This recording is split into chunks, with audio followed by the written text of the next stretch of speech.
Good morning. BSc second year English medium. देखिए last class में जो हमारा टॉपिक चल रहा था वो था जूल लॉ। जूल लॉ के बारे में मैंने आपको पिछली क्लास में बता दिया है। आज हम जूल लॉ में ही जूल कॉफिशिएंट पढ़ेंगे। तो उसको समझने से पहले जूल लॉ क्या था वो थोड़ा सा एक बार रिकॉल कर लें उस चीज़ को। देखिए जूल लॉ के अकॉर्डिंग क्या था कि अगर किसी आइडियल गैस में टेम्परेचर कांस्टेंट है तो वो आइडियल गैस में अगर टेम्परेचर कांस्टेंट है तो उसकी इंटरनल एनर्जी वॉल्यूम पे डिपेंड नहीं करती है। इसका मतलब ये हुआ कि इंटरनल एनर्जी फंक्शन है टेम्परेचर का, यहाँ वॉल्यूम पर डिपेंडेंस नहीं रहेगी। तो फाइनली जो हमने देखा था जूल लॉ का,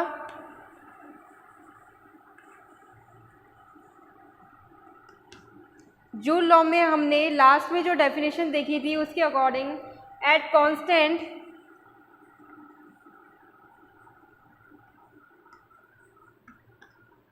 temperature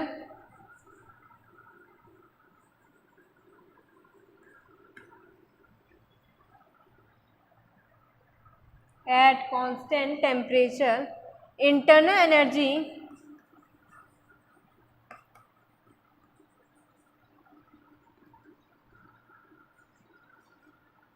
is function of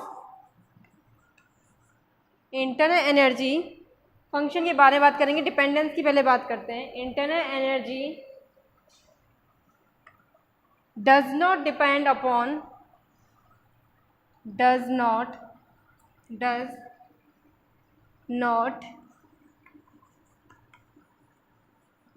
depend upon volume. ठीक है, वॉल्यूम पे डिपेंड नहीं करेगी। That means internal energy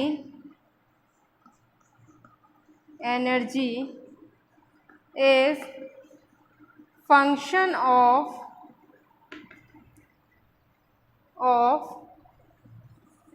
temperature only.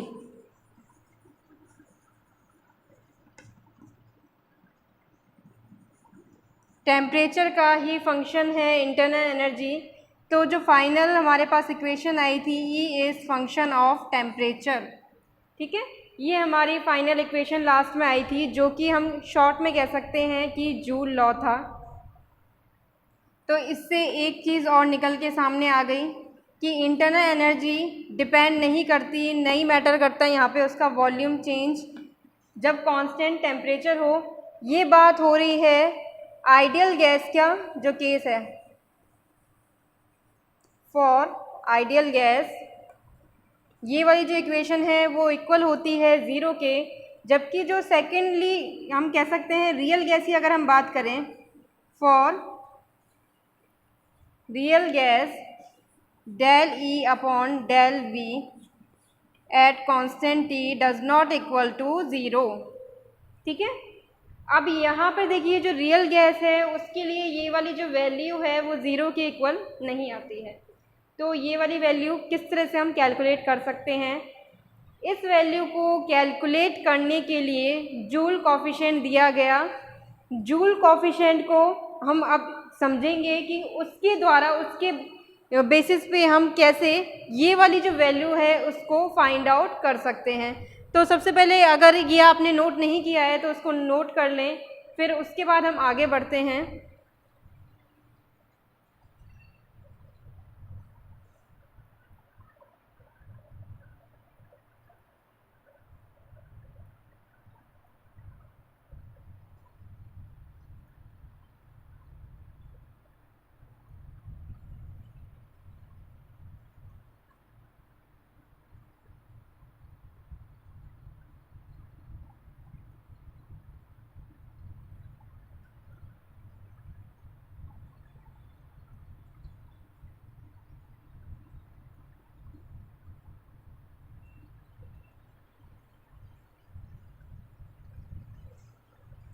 तो नेक्स्ट टॉपिक हो गया हमारा जूल कॉफिशिएंट, जो कि निकाला जा रहा है रियल गैस के लिए। ये वाली जो इक्वेशन है उसको निकालने के लिए।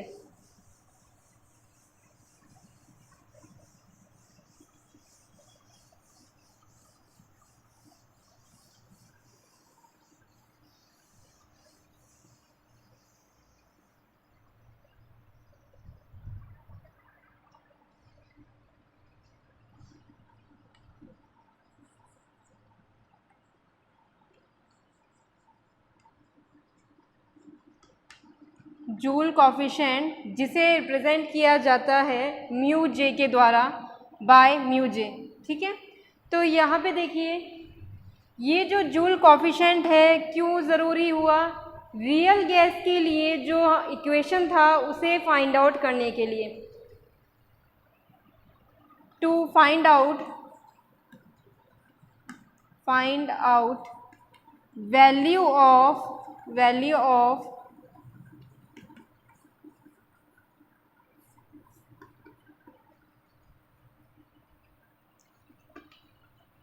Joule coefficient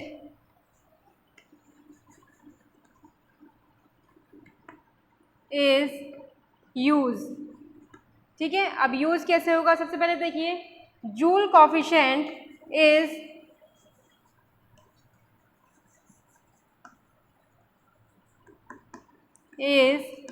defined as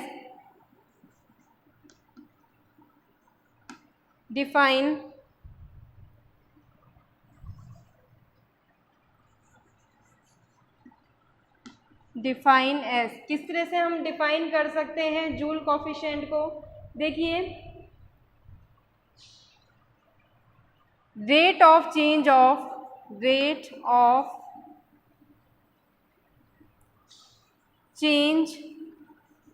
of temperature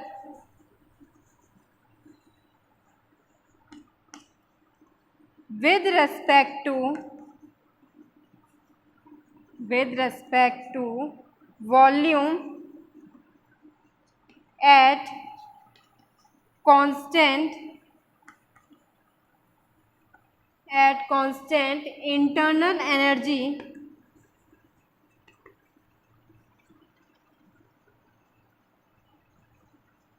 is called या defined as जूल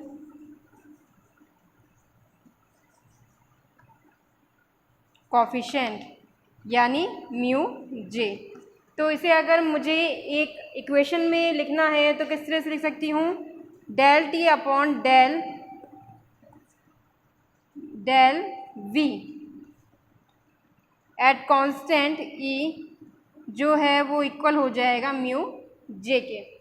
ठीक है, तो ये एक तरह से इसको डिफ़ाइन करने का तरीका भी हो गया, इसकी डेफिनेशन भी हो गई।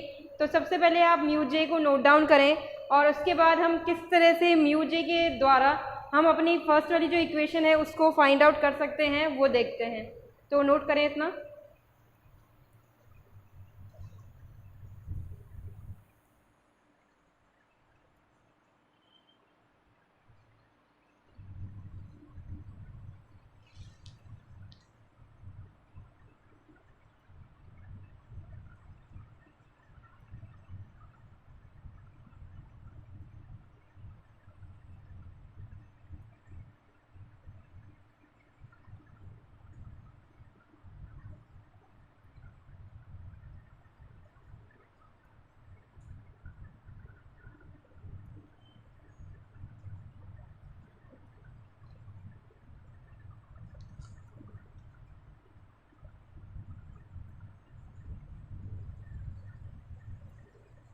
नेक्स्ट देखिए इसका डेरिवेशन हम करते हैं, किस तरह से हम इसको फाइंड आउट कर सकते हैं।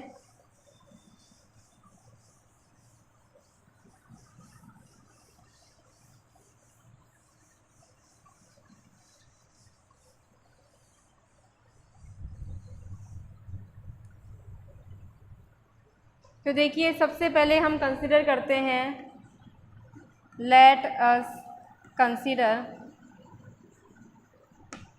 E is function of V and T। E जो है वो फंक्शन है वॉल्यूम और टेम्परेचर का, एग्जैक्ट डिफरेंशियल इसका निकालेंगे।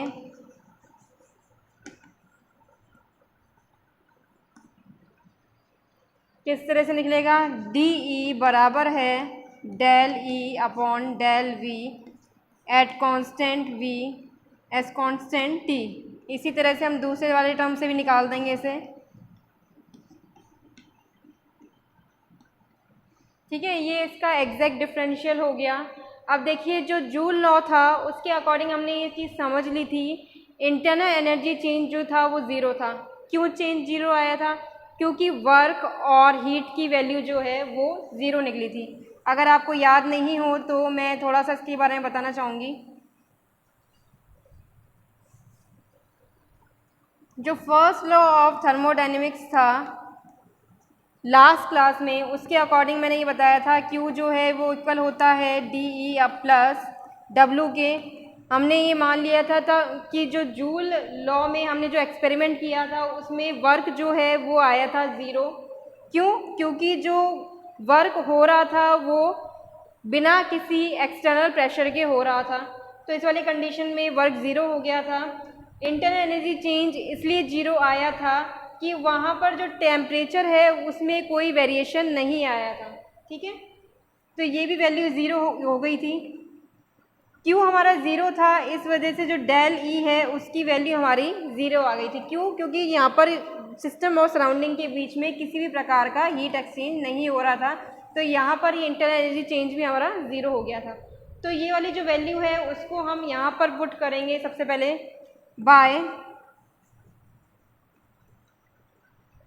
Joule law D E equals to zero. ठीक है, तो बाकी चीज़ें आप लिख दें यहाँ पर।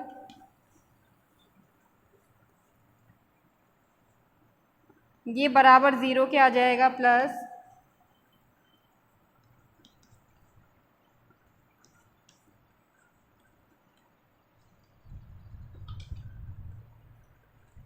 अब नेक्स्ट देखिए, इस वाली इक्वेशन में हमें डिवाइड देना है dV का, और यहाँ पे हमें पता है जो इंटरनल एनर्जी है वो कांस्टेंट है। Divide above equation by dV at condition of constant internal energy.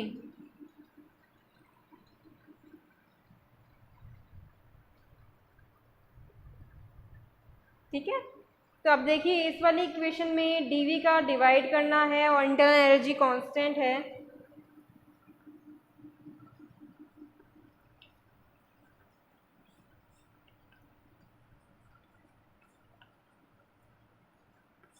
ये कट जाएगा आपस में और ये इस तरह से इक्वेशन आगे लिखी जाएगी। इसके नीचे आ जाएगा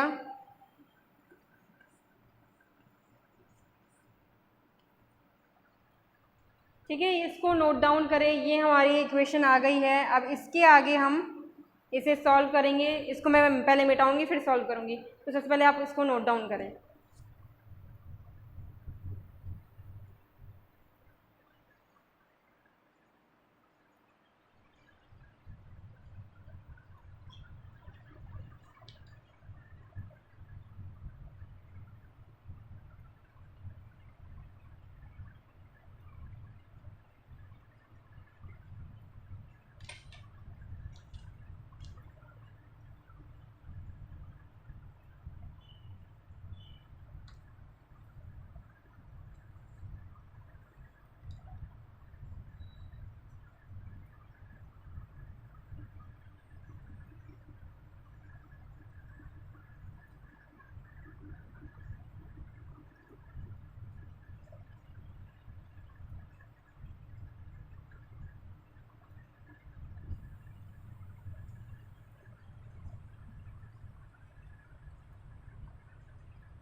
अब ये वाली जो इक्वेशन आ गई है इसके आगे इसको सॉल्व करना शुरू करते हैं।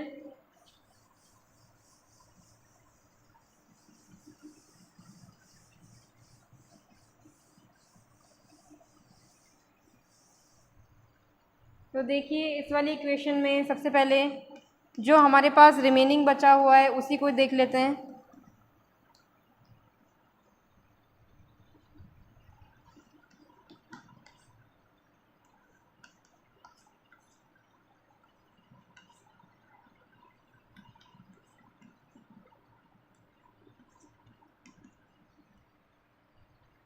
ये इक्वल है 0 के। तो यहाँ पे देखिए जो सेकंड टर्म आ रही है उसे कुछ तरह से हम डिफाइन कर सकते हैं। सेकंड टर्म में जो पहला भाग है, फर्स्ट पार्ट है, इस वाले पार्ट को देखें। जब मैंने आपको हीट कैपेसिटी करवाई थी तो उसमें CV आया था। जो CV है वो यही होता है, इसी को CV लिखा जाता है। तो देखिए इसको हम पहले तो CV में कन्वर्ट कर देते हैं, और जो सेकंड जो टर्म का सेकंड पार्ट है ये वाला, इसे जैसे कि मैंने बताया कि इसे म्यू जे कहा जाता है।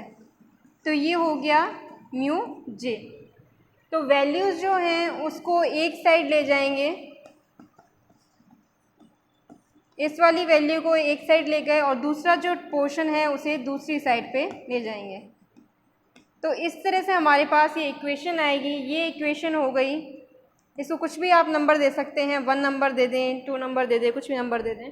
तो ये वाला जो नंबर है,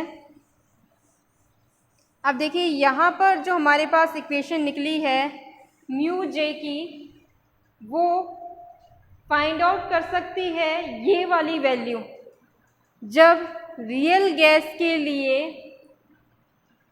टेम्परेचर कांस्टेंट हो और इंटरनल एनर्जी में वेरिएशन आ रहा है वॉल्यूम के साथ, तो वो जो वैल्यू है उसको फाइंड आउट किया जा सकता है म्यू जे से।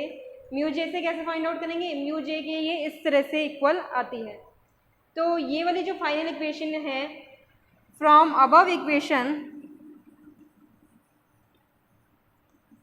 इक्वेशन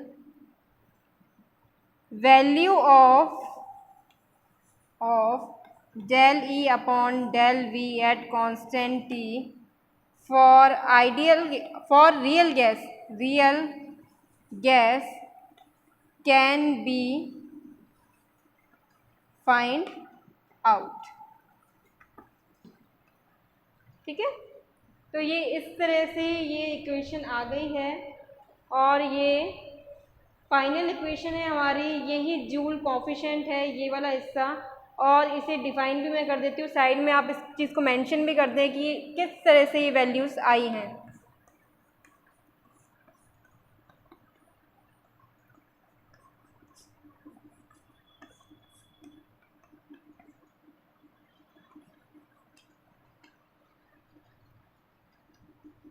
नोट डाउन करें इसे।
ठीक है, नेक्स्ट जो टॉपिक है जूल लॉ यहाँ पे कंप्लीट हो गया है। नेक्स्ट टॉपिक है जूल थॉमसन इफेक्ट। सबसे पहले देखिए जूल थॉमसन इफेक्ट क्या है उसको ही हम समझ लेते हैं।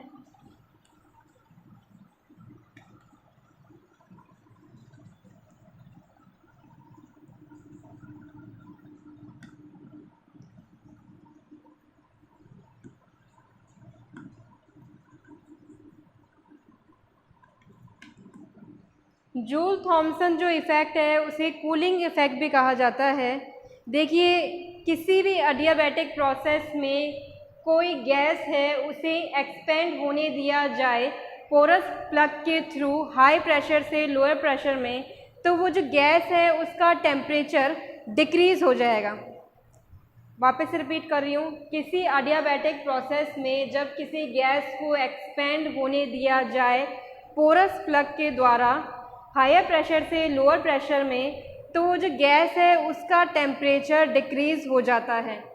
ये कहता है joule Thomson effect, temperature decrease हो रहा है, इसी वजह से ये वाला जो इफ़ेक्ट है उसे कूलिंग इफ़ेक्ट कहा जाता है। तो कारण क्या होता है इसके पीछे? देखिए, हमें पता है जो गैस है उसके बीच में मॉलिक्यूल्स के बीच में इंटरमॉलिक्यूलर फोर्स ऑफ अट्रैक्शन होता है, या फिर मैं कहूँ वंडरवॉल फोर्स ऑफ अट्रैक्शन होता है। तो ये जो वंडरवॉल फोर्स ऑफ अट्रैक्शन है वो मॉलिक्यूल के बीच में ज़्यादा महसूस होता है जब हाई प्रेशर पे वो गैस मौजूद है। ठीक है, जब वो गैस को एक्सपेंड होने दिया जाता है, वो लोअर प्रेशर में जाती है, तो जो फोर्स लगा हुआ था जो कि अट्रैक्ट कर रहा था, या फिर मैं कहूँ बॉन्ड बने हुए थे, वो बॉन्ड टूटने के लिए कुछ एनर्जी यूज़ होती है। ये जो एनर्जी का यूज़ हो रहा है वही एनर्जी डिक्रीज़ कर रही है टेम्परेचर को, जो गैस का टेम्परेचर डिक्रीज़ हो रहा है। ठीक है, तो सबसे पहले देखिए जूल थॉमसन इफ़ेक्ट क्या है उसको हम देखते हैं। इन adiabatic process,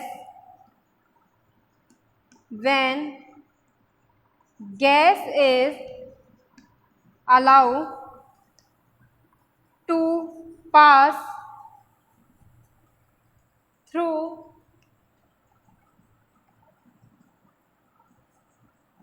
porous plug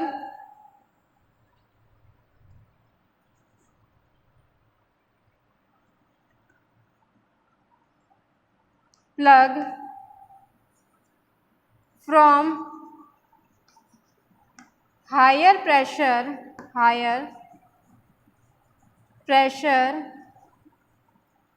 to lower pressure, higher pressure से गैस लोअर प्रेशर में जा रही है, then temperature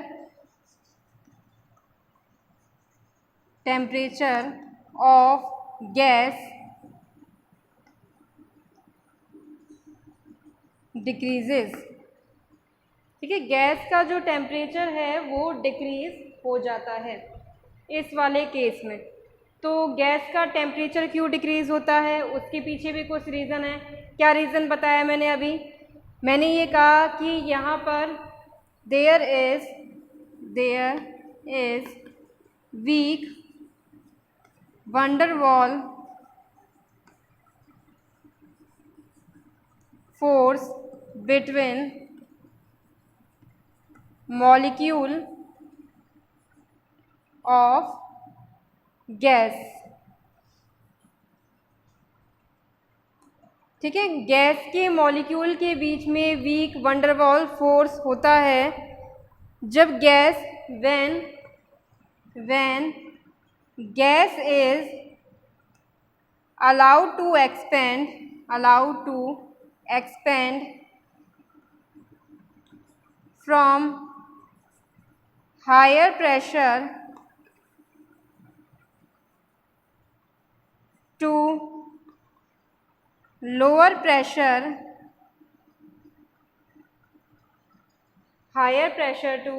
pressure, then gas higher pressure से लोअर प्रेशर में जा रही है, तो क्या होगा यहाँ पर? देन टेम्परेचर डाउन होगा। किस तरह से? कि यहाँ पर बॉन्ड को तोड़ने के लिए कुछ एनर्जी की रिक्वायरमेंट होगी, इस वजह से then some energy is used to break this van der Waal force between molecules. ठीक है, कुछ एनर्जी जो है वो यहाँ पर यूज़ हो जाएगी। तो जब एनर्जी यूज़ होगी तो इसका मतलब जो टेम्परेचर है गैस का वो डिक्रीज हो जाएगा। Then some energy is use to break this van der Waal force between molecule and temperature of gas decreases. ठीक है, अब यहाँ पे जो गैस की बात हो रही है ये रियल गैस है। आइडियल गैस में ये वाली जो एक इफ़ेक्ट है ये वाला इफ़ेक्ट नहीं लागू होता। तो उसके पीछे भी कुछ रीज़न होता है कि जो आइडियल गैस है उसमें जूल थॉमसन इफ़ेक्ट लागू नहीं होता। देखिए रीज़न क्या है, जो आइडियल गैस होती है उसमें वंडरवॉल फोर्स ऑफ अट्रैक्शन जो है वो नेग्लिजिबल होता है। जब वंडरवॉल फोर्स ऑफ अट्रैक्शन पहले से ही नेग्लिजिबल है तो गैस के एक्सपेंड होने के बाद उसके टूटने का और एनर्जी का यूटिलाइज होने का चांस ही नहीं रहता। ठीक है, तो अगर पहले से ही वहाँ पर वंडरवॉल फोर्स ऑफ अट्रैक्शन मौजूद नहीं है, नेग्लिजिबल मौजूद है, तो गैस के एक्सपेंड होने के बाद इंटरनल एनर्जी जो है उस गैस की कम नहीं होगी, एनर्जी यूटिलाइज यहाँ पे नहीं हो रही है, तो टेम्परेचर पे भी कोई इफ़ेक्ट नहीं आएगा ज़्यादा। तो टेम्परेचर पे अगर इफ़ेक्ट नहीं आ रहा तो यहाँ पर किसी भी प्रकार का कूलिंग इफ़ेक्ट या फिर जूल थॉमसन इफ़ेक्ट शो नहीं होगा। तो सबसे पहले इसको नोट डाउन करें।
तो नेक्स्ट यहाँ पे एक चीज़ और जैसे मैंने ये बताया कि आइडियल गैस के लिए जूल थॉमसन इफ़ेक्ट जो है वो ज़ीरो होता है, वो भी चीज़ आप इसमें मेंशन कर लें।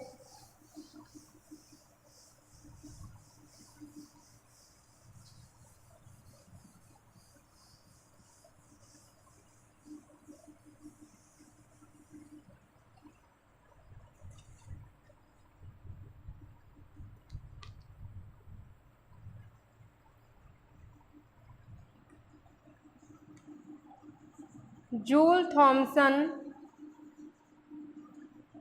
इफ़ेक्ट और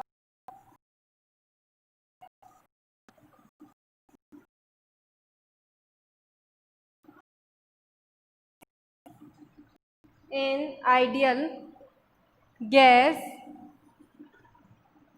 इज ज़ीरो। रीज़न क्या है, because van der Waal force of attraction between ideal gases molecules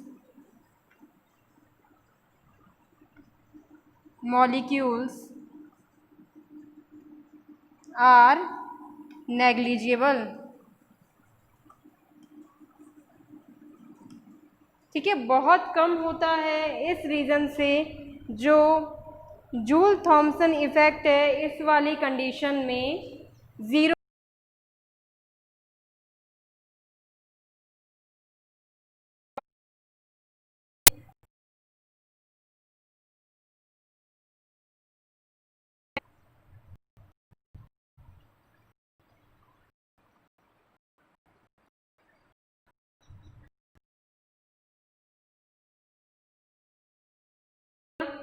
joule Thomson effect क्या होता है वो हमने समझ लिया है। अभी ये जो सिर्फ इफ़ेक्ट है उसकी डेफिनेशन और रीज़न अभी अब मैंने आपको बताया है, इसका भी एक सेपरेट डेरिवेशन है, फिर जूल थॉमसन कोफिशिएंट भी है जिसके बारे में मैं आपको नेक्स्ट क्लास में बताऊंगी। तो आज की क्लास में बस इतना ही। Thank you.